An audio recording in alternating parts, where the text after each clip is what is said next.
Hi, and welcome to another installment of our Meet the Team series, where you get to meet our team, find out a little bit about them, and why we're so passionate about the work we do here at the Leadership Sphere. So, welcome. I'm Lauren Pettigrew. I'm the COO at the Leadership Sphere, and I am joined by Woon Oi, who is one of our facilitators and coaches, who's got a very interesting story. So, welcome and thank you for joining us, Woon. Thanks, Lauren. Thanks for having me. Nice to see you. You've been traveling a bit recently, I believe. Yep, just got back from Bali. Beautiful. Where you were doing what? Yeah, so over in Bali, I first started going to Bali on behalf of the Australian government, and then that was probably about 10 years ago. And then while I was there, I found this community which was just behind the Australian consulate in Renon. In Denpasar, and it was the slum community, and we call it kampungs over there. And just over time, we continued engaging with that community, and then um, about 8 years ago, we set up a school, and now we've got two campuses, over 500 engaged in the programs, and yeah, we teach everything from primary prep to year 12, English numeracy classes, and then there's our sports program, and our micro enterprises as well. So pretty exciting to be able to go there and do that. Thank you. And yeah, you've got an amazing story, and it's incredible the work that you're doing in the community. And I guess some of your personal story is what's led to you working in the leadership development space. Would you be happy to share with us a little bit about that? Yeah, absolutely. Look, I'll be really honest. I didn't think I'd ever end up working in the leadership development space, or did I ever think that I was qualified to? And certainly not to be working with TLS, with such amazing, other leaders. Um, for me, I've always been interested in developing others and seeing others reach their full potential. So, I recently retired from Victoria Police. I was in the police force for just over 23 years. A lot of that time, upon reflection and looking back at my career, has been in the training space and the development space. I started off, I guess, like everyone else, just trying to skill up as much as I could. And it wasn't too long into my career that I found myself in training roles. Um, I became an operational safety and tactics training instructor. Did that for about 3 years, and then took a promotion to the Center for Operational Safety, which was that development space, developing programs, but also leading, selecting, training, and continuous improvement of programs, as well as other instructors around the state. So I think we had 112 at our largest point. So that was quite interesting. And what I actually loved about it, well, I love instructing and I love facilitating and I love training, but also love the idea of being able to influence more trainers, so 112 across the state, and then having influence over, even more members through leading leaders.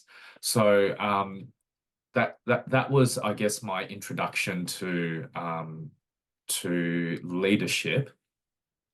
But it wasn't really till I left the Center for Operational Safety Education Department and was selected as a team leader in the critical incident response team, where I really saw out my career. I learned the hard way about leadership at CERT, because I never grew up playing in team sports, which I just think for for anyone who's trying to raise children, um, I think getting them into team sports early is one of the best things you can absolutely do for a child.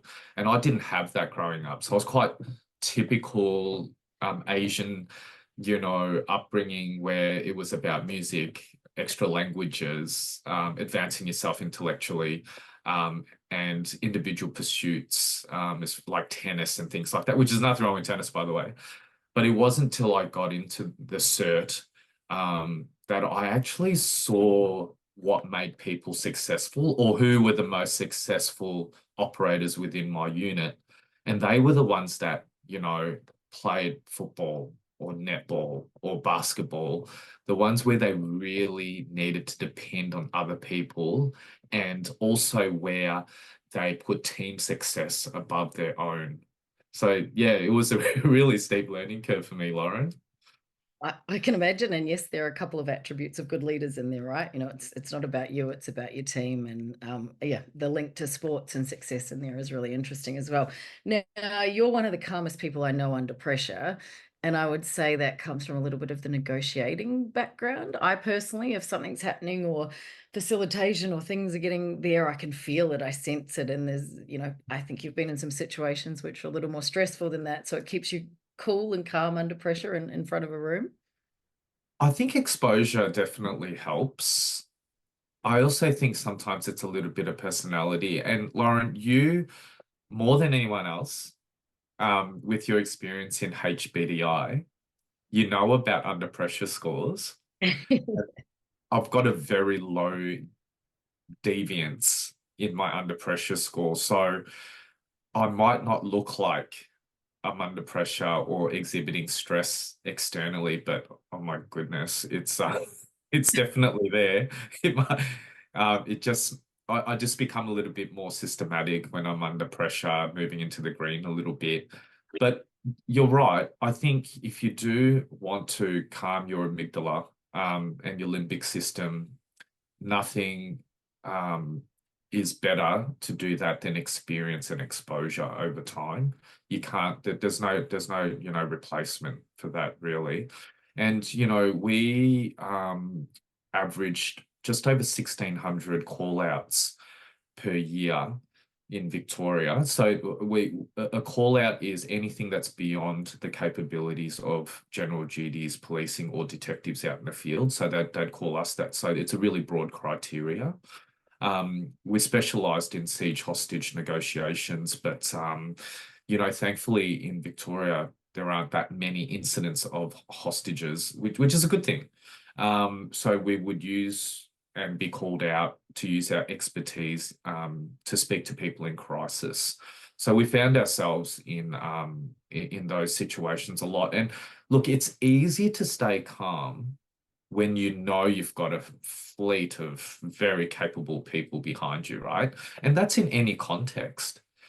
And the TLS, for instance, I know I can engage and go into a high performance workshop knowing that there's David and there's you and there's Phil and there's so many people behind the scenes working, their little tushies off just to make sure that's going to be such a wonderful success for every client that we provide a service for. So it's exactly the same. And funny enough, the limbic system, the amygdala, it all works the same when you're under stress. You don't have to be in what a typically high stress situation like a siege hostage, situation for those parts of your brain to activate. So, you can practice, being under stress or, in any different context and then expose yourself to those environments. And then you're able to manage it a lot more effectively the more often you do that. So. I love that. And that's even an insight into you. I didn't know. Well, you look calm on the outside. So Woon was referencing the under pressure profile in HBDI. It's a self-assessment that measures thinking preference. And it looks at how people's thinking when push comes to shove or under pressure, how it shifts.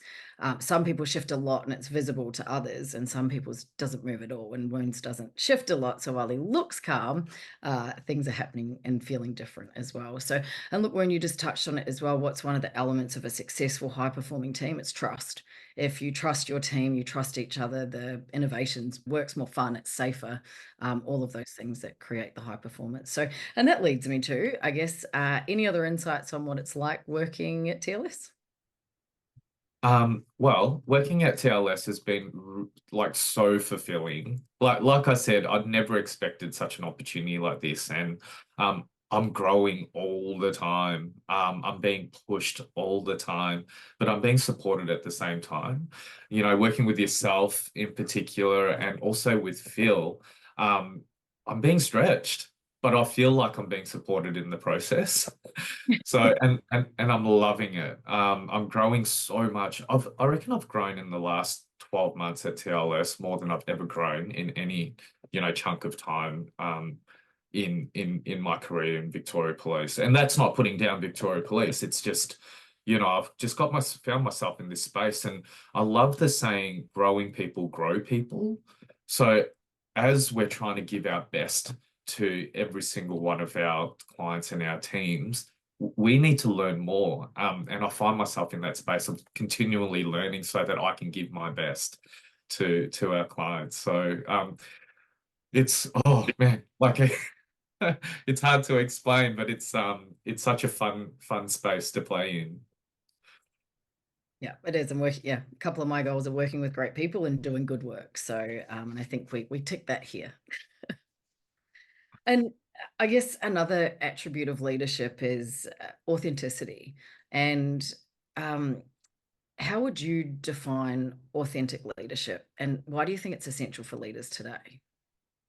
Oh my gosh, you know what? I came across this at CERT when I arrived there. Firstly, you're supposed to go there as an operator, then get promoted to a tactical commander. But I went in as a sergeant, so I went in as a tactical commander, and so I didn't have that background in tactical policing. So I came from education, and it was a really steep learning curve. And I'll be honest, I didn't have the skills that my team had, and I was trying to lead them, and I didn't have the leadership experience, or I wasn't very intentional about my leadership going into it. So I made heaps of mistakes. So it became really clear to me there was two types of leaders in that high performance field. There were the ones that were so good at what they did that it doesn't matter how they treat people, people will still follow them because they're just elite, right? That's not me. um, like Michael Jordan, if you've watched that documentary on Chicago Bulls, Haven't yet. he he is not a nice person, but he admittedly said he's not a nice person, and he just cares about winning, not really about the team. But he was so good, people followed him. Yeah. Now, I think that's really rare. And because I didn't have that, I didn't have the tactical acumen, I didn't have the leadership experience. I really just had to lean on being myself and being really true and to myself, my own values, being really authentic, being really vulnerable, admitting where my shortcomings were, which was everywhere. Um, and so over time, people got around me and went, you know what? I like him. I'm going to help him. And so for me, that's all I had. So thankfully it worked. It is. And I mean, that sounds like a pivotal moment, right? When you realize, hey, I might not be the most technically skilled person, and you don't have to be to lead a team. It's about getting people to share a common goal and aim in the same direction. And it sounds like you achieved that without the tactical skills. And the funny thing is, right? Because I was so open and honest and vulnerable about my deficiencies, pe the ones that were good at stuff got around me and said, "Hey, I'll just help you get better." And these are people that I led on the field, you know. So really, my secret weapon was just to love my people, And I always say to them, I actually spend more waking hours with my team than I do with my family. And so they're like family to me. And that's how I've always treated every single one of my men and women that I worked with and led. Yeah, definitely. And, that's part of it. If you don't care about the people that you lead, they won't care about you or the goal.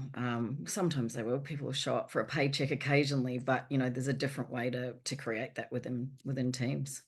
So you touched on a really great point, Lauren. Like, I always say to other leaders that I coach, and I say, look, if you use the stick, you get compliance at best.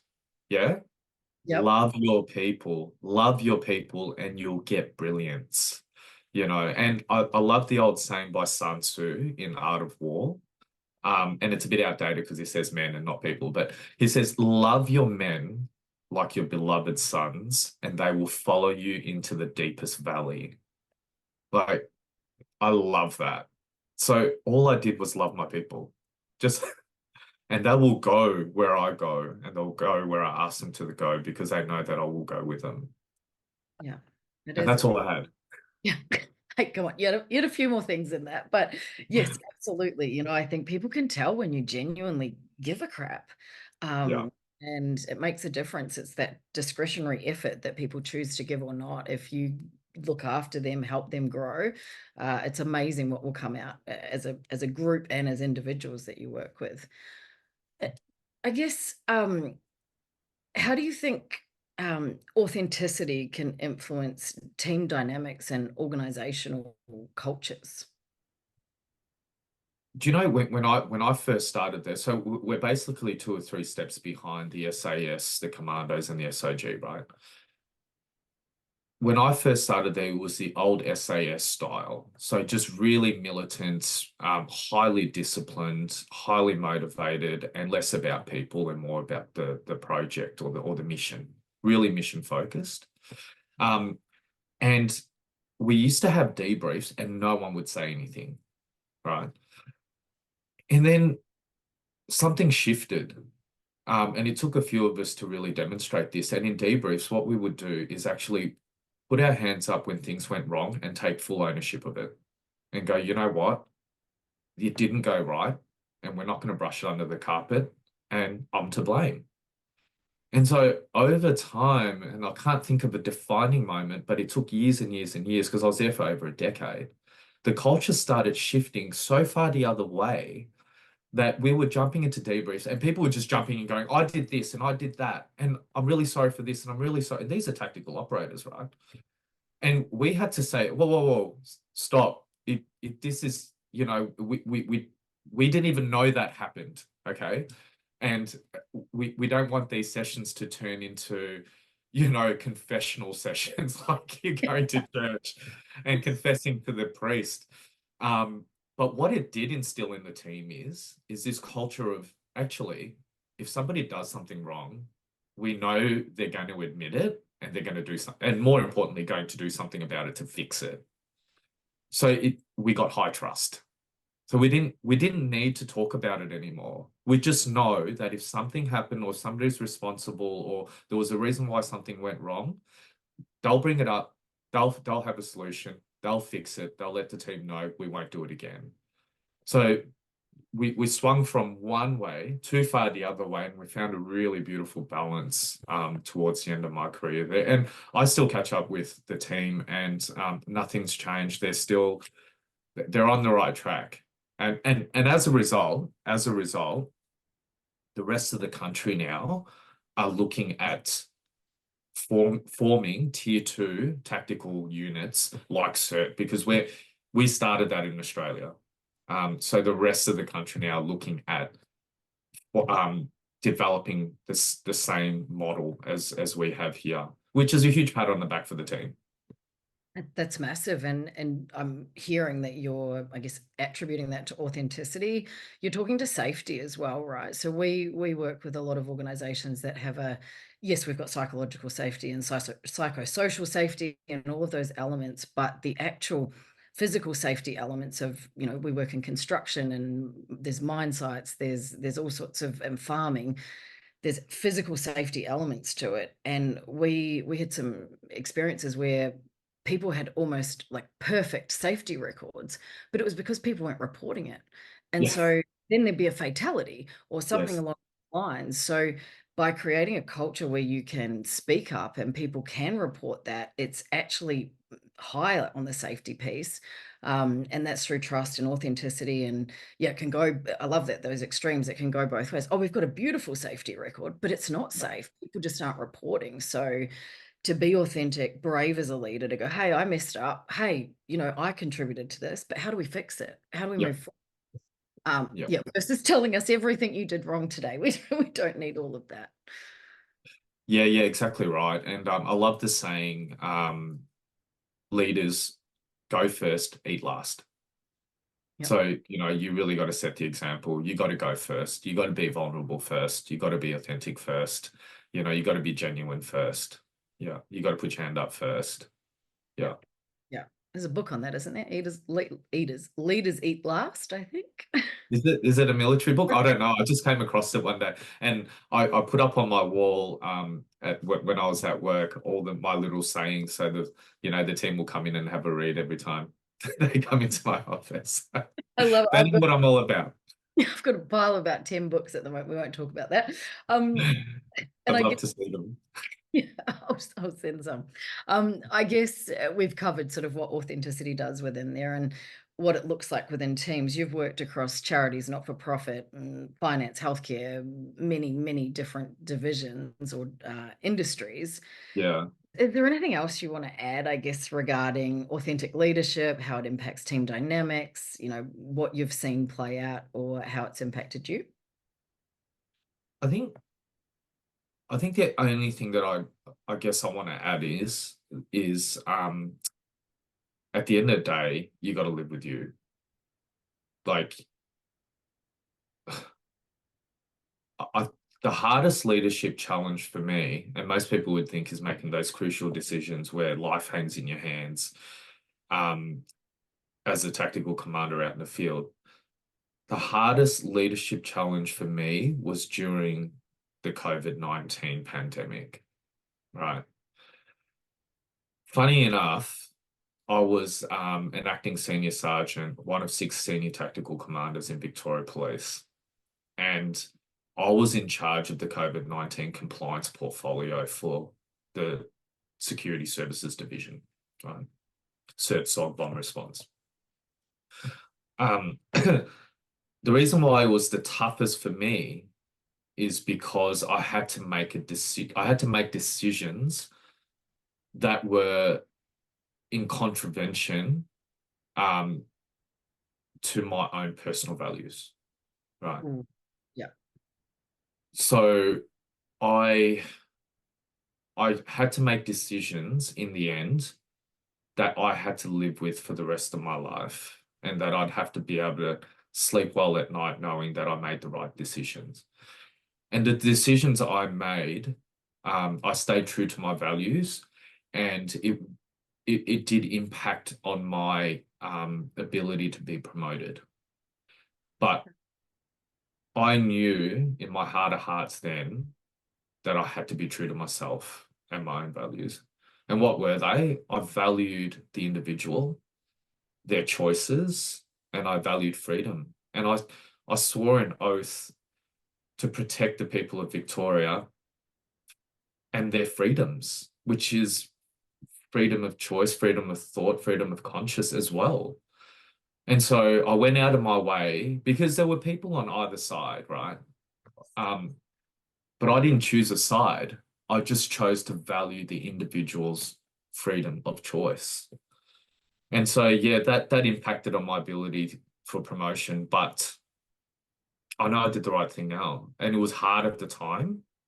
But as a result, the trust that I gained from my team on both sides, yeah, of the spectrum, um, was, I don't know, it accelerated so much. It enhanced that so much. And that wasn't my intention. My intention was just to be true to my own values. Yeah. I love that. I think someone said to me once, and it stuck with me, you're the only person that's going to wake up with you for the rest of your life. So make sure you like who's looking back in the mirror, Oh, I not love that. physically, but make sure you're okay with that person because you're the only one every day for the rest of your life that's going to wake up with that person. So make sure you like them, make sure you're happy with the choices or that, you can sleep at night with that. So I love that. And that is authenticity, right? It's people, not everyone will always understand. There's perception and intent of why you do certain things. As long as it's authentic and true to you and you can sleep and hold your values, I think it's really integral. Yeah. Yeah. No, I love that, Lauren. That's beautiful. I remember that. You can steal it. Oh, yeah. I Um, would. all right, we're going to shift gears a little bit here, Woon. I'm going to throw some surprise questions at you. Oh, Uh, great. don't think, just respond. If you could only eat one meal for the rest of your life, what would it be? Pizza. Oh, me too. Love pizza. Yeah. Favorite top? What type of pizza for you? Oh, I'm boring, like Hawaiian and pepperoni. It's kind of, yeah, Love pepperoni and margarita. yeah, homemade as well, though. All right. If you could instantly become an expert in one thing right now, what would it be? Oh, I was going to say speak Spanish. Ooh. Yeah, Oh, I don't know why, but that came to mind. okay. There you go. You know, that microchip they're going to be able to plug into our brains or wrists one day soon, and we can program like the Matrix. That'd be cool. 100%. Yeah. All right. What's the most adventurous thing you've ever done? Oh, have children. Goodness gracious. Did you say challenging? Yeah, well, adventurous, but sure. Hardest thing I've ever done in my life. Yeah, Yeah. I But hear like any adventure, the highs are really high and the lows are really low. like one of the greatest achievements, keeping children alive, raising good humans. Yeah, that's right. Exactly right. Awesome. What's something that always brings a smile to your face, no matter what? My alpacas. Yes. Tell us more. I know We've this. got Yeah, we've got four alpacas. We have Luella, who's chocolate, and she's got the most beautiful fleece, but she spits. Um, then we have two twins. So we have oh, what's her name? Audrey and Bonnie. And Audrey is gorgeous. She'll eat out of your hands, and she won't get out of the pen at feeding time. So she'll eat and she won't leave. So we literally have to pick her up onto her 4 feet and push her out the pen because she just loves food. And then we've just had a new addition about 9 months ago, Colin. And Colin is actually Luella, the chocolate one. It's Luella's son. Yeah. So we have Okay. four. Yep. Yep. So Colin was actually oh gee, what was her name? It wasn't Col it was because we thought it was a female. Mm. And it was my 10-year-old Isla that 2 weeks in identified that it's actually a colon. Oh, Yeah. So yeah, I think it was supposed to be oh, I can't remember now. But it was a female name, yeah. Yep. okay, beautiful. And that puts a smile on your face, seeing them and enjoying watching them grow. Yeah, I just like they're just so peaceful. And quite often there is a photo that's floating around. I'll take my chair and I'll sit next to them and I'll debrief with them. They're the best listeners. Because they don't talk back. They don't talk. I need listeners like that sometimes as well. Uh, Uh, awesome. funny. I feel like I know a little bit more about you after today as well, Woon. So thank you very much. And is there anything else you want to say on, I don't know, your message around authentic leadership or yeah, final word? I really think authentic leadership, it's not a style, you know. We talk about leadership styles. I think it really comes from a deep commitment to being true to yourself and to being true to others. I think it's a really courageous step to be vulnerable in the beginning because there's just all these, you hit these boundary conditions and you think all these terrible things are going to happen when you leave yourself open and vulnerable. But my experience is that the rewards are tenfold. Um, really embracing yourself, leading with integrity, and just being really genuine. What you get back as a result of that is so worth it. Yeah, agreed. Beautiful words to finish on. So thank you so much for your time. And we will be talking again very soon. Thanks, Woon. Awesome. Thanks, Lauren. See ya.